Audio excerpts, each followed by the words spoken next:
मराठा समाजाचे नेते मनोज जरांगे पाटील यांनी आज मराठा बांधवांसह मालवणमधील राजकोट किल्ल्यावर भेट देऊन शिवपुतळा दुर्घटनेची पाहणी केली। मी शिवरायांचा मावळा असून मी राजकोट येथे शिवपुतळा दुर्घटनेची पाहणी करण्यासाठी आलो आहे। मला या विषयावरून कोणतेही राजकारण करायचे नाही। शिवरायांचा पुतळा कोसळण्यावरून विरोधक व सत्ताधारी यांनी राजकारण करू नये। पुतळा कोसळल्याचे त्यांना दुःखच झाले नाहीये। दुःख असते तर राडच झाला नसता। छत्रपतींच्या नावाचा वापर केवळ सत्तेसाठी होत असून छत्रपतींच्या नावे राजकारण करणाऱ्यांचा जनताच कार्यक्रम करणार आहे। पुतळा दुर्घटनेतील दोषी पळून कसे जाऊ शकतात त्यांना शोधून योग्य तो तपास झाला पाहिजे। दोषी व्यक्ती कोणत्याही मंत्र्यांचा मित्र असू दे, तो पंतप्रधानांचा जरी मित्र असला तरी त्याला पकडून जेलमध्ये सडवला पाहिजे, असे मनोज जरांगे पाटील म्हणाले।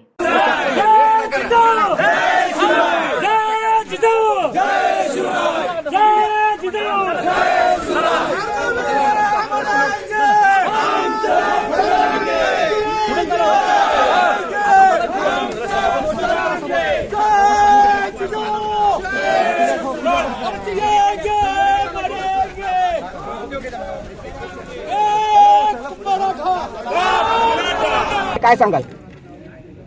हे दुर्दैवी घटना होती। राज्य आणि देश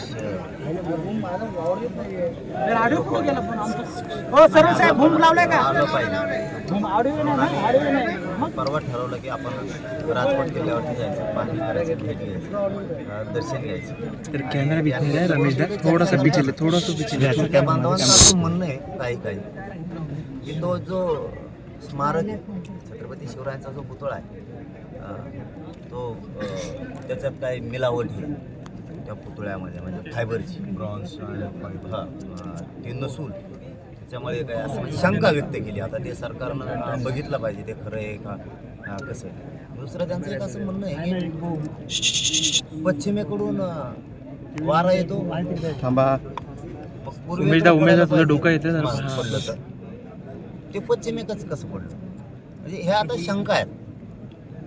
याच्यात राजकारण मात्र होऊ नये हे माझं प्रामाणिक मत आहे। याची बारकाईने चौकशी सरकारनं केली पाहिजे की सत्यता काय आहे, आणि तो कॉन्ट्रॅक्टर ते कोण कोण आहेत ना त्यामधले आदले हे सोडले नाही पाहिजे। माझं तर सरळ म्हणणं आहे कायद्यात बदल केला पाहिजे। महापुरुष कोणचे असो, जर असं काय घडलं ना त्याला आयुष्यभर जेलमध्ये सडलं पाहिजे। 5 दिवस मध्ये गेला आणि 6व्या दिवशी घरी आला हे नसलं पाहिजे। सरकारचा इतका बारीक वाच महापुरुषांच्या स्मारकाबद्दल राज्यात असला पाहिजे, देशात पण असला पाहिजे। फक्त याच्यात राजकारण कोणी करू नये। कोणी काय शंका उपस्थित केल्या म्हणून त्याच ग्राह्य धरून न धरण्याऐवजी त्याच्यावरती काम करून ते शोधलं पाहिजे सत्य नेमकं काय। आणि पळून जातो कसं काय, कोण कॉन्ट्रॅक्टर आहे, कोणी नेता फिता बी असं एखाद्यामध्ये कोणी तातडीनं करून घेतलंय का, काय कोणत्या नेत्यानं तातडीनं करून घेतलं नाही स्मारक तरी त्याचं नाव येत आहे जाणून बुजून, असंही शोधलं पाहिजे। परंतु ज्याला नुसती खायचीच सवय लागली, दर्जेदार काम करायचं नाही, तो काय म्हणजे जेलमध्ये चढला पाहिजे। महाराष्ट्र बघतोय तुम्ही राजकारण करायला दोघंही विरोधी पे ना सत्ताधारी पण महाराष्ट्र बघतोय। तुम्हाला वाटत असेल तुम्ही लय शहाणे आहे, तुम्ही एकमेकावर चिखलफेक करताय, आरडाओरडा करताय। छत्रपतींच्या जीवावरती कोणीही राजकारण करू नका। नसता जनता तुमचा कार्यक्रम लावणार आहे, आता सोडणार नाही, कारण तुम्ही उघडे पडायला। राजरत्न डॉक्टर झालेलं राडाने राजकारण याच्याबद्दल तुम्ही काही घोषणा देताना पण कार्यकर्त्यांना सांगितलं की राजकीय घोषणा किंवा समाजाच्या घोषणा कोणत्याही द्यायच्या नाहीयेत, तो राडाने आता हे सगळं गणित, त्याच्यावरती काय प्रतिक्रिया तुमची? आम्ही जनतेचं दैनंदिन जीवनातलं अडीअडचणी जाणणारे लोक आहेत, त्याच्यामुळे आम्हाला इथं घोषणा द्यायच्या नाही का म्हणून आम्ही सांगताना सांगितलं इथं कुठल्याही घोषणा द्यायच्या नाहीत, ना राजकारणाच्या नाही, ना कोणच्या नाही, ना कोणच्या नाही। छत्रपती शिवरायांच्या बद्दल त्यांचं ध्येय ते फक्त खुर्च्या मिळवण्यासाठी, मग ते कुणी असो, असो सत्ताधारी असो, फक्त छत्रपतींचा वापर यांना सत्तेसाठी करायचा आहे। यांना दुःखच नाहीये, यांना जर दुःख असतं, यांच्या जर भावना दुखावल्या असत्या, यांना जर अपमान वाटला असता तर यांनी राडे नसते केले, याच्या मुळाशी गेले असते आणि पुन्हा हे काम सुरू करण्यासाठी सरकारकडे लावून धरलं असतं। कारण इथं स्मारक सुद्धा आता उभा राहणं गरजेचं आहे। तातडी शब्द वापरण्याऐवजी दर्जेदार वेळ लागला तरी चालत, मग स्मारक असं झालं पाहिजे इथलं, हे सरकारनं लक्षात घेतलं पाहिजे। हे प्रचंड मोठं परंतु ते टिकाऊ शब्द असतील त्यांचे, मला या जागेवर तर राजकारण करा। डॉक्टर राजरत्न आंबेडकर आपल्यासोबत आहेत, काय नेमकी चर्चा झाली? आपण पुतळा पाहणी करत होतो एकत्रित। नाही इथं कशी चर्चा होईल ते संदर्भ इथं नको जोडायला. हे बघा वंदारी सर ते म्हणले मला यायचं म्हणलं चला आपल्याला सरळ असतंय त्याला म्हणले म्हणलं जाऊ की. इथं येणं म्हणजे हे बघा या देशातल्या प्रत्येक माणसाच्या भावना दाखवल्या. इथं राजकीय चर्चा आमची काही होऊ शकत नाही ना तो काही विषय पण नाही. ते माणूस आहे मी माणूस आहे आम्हाला दोघांना दुःख झालं असंच राज्याला आणि देशाला झालं सगळे येत आहेत. पाटील राजकीय म्हणजे लोक जे म्हणतात आत्ताचा जो प्रश्न होता डबल मी रिपीट विचारतोय की वाईटातून चांगलं होईल म्हणजे वाईट करण्याचाच हेतू राजकीय म्हणजे पुढाऱ्यांचा होता का? शोध होईल त्याचा. मला परत तिथंच येतो हे विषय मला याच्यात फक्त राजकारण नाही करायचं. धन्यवाद. आले असते आज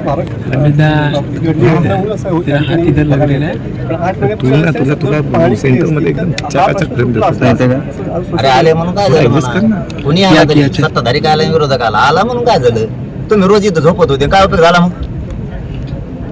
मग असं जमन का? असं नसतो. दुःखित घटना झाली माणूस इथे येणार आहे सत्ताधारी पण येणार आहे विरोधक पण येणार आहे गोरगरीब पण येणार आहे शेतकरी येणार आहे इथले सगळे येणार आहेत. मग आला मग अशी भाषा वापरत असतात का कोणाला? आणि मग तर आम्हाला प्रश्न विचारले होते वेगळे वेगळे उद्घाटन करून गेले मोदी त्यांचा काय दोष? जिथं मी राजकारण करायचं म्हणून करत नाही जिथं सापडला की सोडित नाही. इथं आमच्या भावना दाखवल्यात आमच्या पुतळ्याचं बघा तुमचं राजकारण बंद करा. आमच्या स्मारकाचा शोध लागला पाहिजे काय झालंय कसं घडलंय त्याच्यामध्ये खरंच काही मिक्स केलेलं होतं का ते कॉन्ट्रॅक्टर कुठे आहे त्याने दर्जेदार काम केलं का इतक्या थोड्या दिवसात काय केलं हे सगळ्या प्रश्नाचे उत्तर देऊन त्याला कायमचं जेलमध्ये टाकायचं. बाकीचे चिखलबेक करून तुम्ही नाटकं राजकारणासाठी करायचे नाही. छत्रपतीचा वापर करून ते महाविकास आघाडी असून ते महायुती असेल नीट राहायचं नसता महाराष्ट्रातली जनता पुरी तुमच्या मागं लागणार. तुम्हाला वाटत असं आता मजेत चाललंय तुमच्यात आंदोलन उभा करताय म्हणजे आम्ही जिरू भाषा कळते ना दोघांना पण. तुम्हाला वाटत असं आम्ही दोघं जण आंदोलन करून जिरू हे विषय जिरत नसतो. आम्ही आहेत ना शिल्लक महाराष्ट्रातली देशातली जनता आणखी तुम्हाला दोघाला जिरून देणार नाहीत आम्ही. कारण तुम्ही राजकारण करून सत्ता भोगायचं काम करू नका माझ्या छत्रपतींच्या नावावर. दादा असं वाटतंय का तुम्ही तिसरी आघाडी उभारणार का? नाही राजकीय बोलणारच नाही. मुख्यमंत्र्यांच्या मुलाचा मित्र अशी त्या एक नंबर आरोपीची ओळख झालेली आहे. यामध्ये त्याला कुठेतरी वेळ काढूपणा केला जातोय का? तो पंतप्रधानाचा पाहुणा असला तरी जेलला कायमचा साडला पाहिजे एवढं जनतेला माहिती. त्याचा मित्र आणि त्याचा मित्र कोणाचे मित्र फेतरावर इथं राज्य चालत नाही किंवा जनता चालत नाही. तुमचे कोणाचे मित्र असतील हितसंबंध नसतील आम्हाला त्याच्याशी देणं घेणं नाही.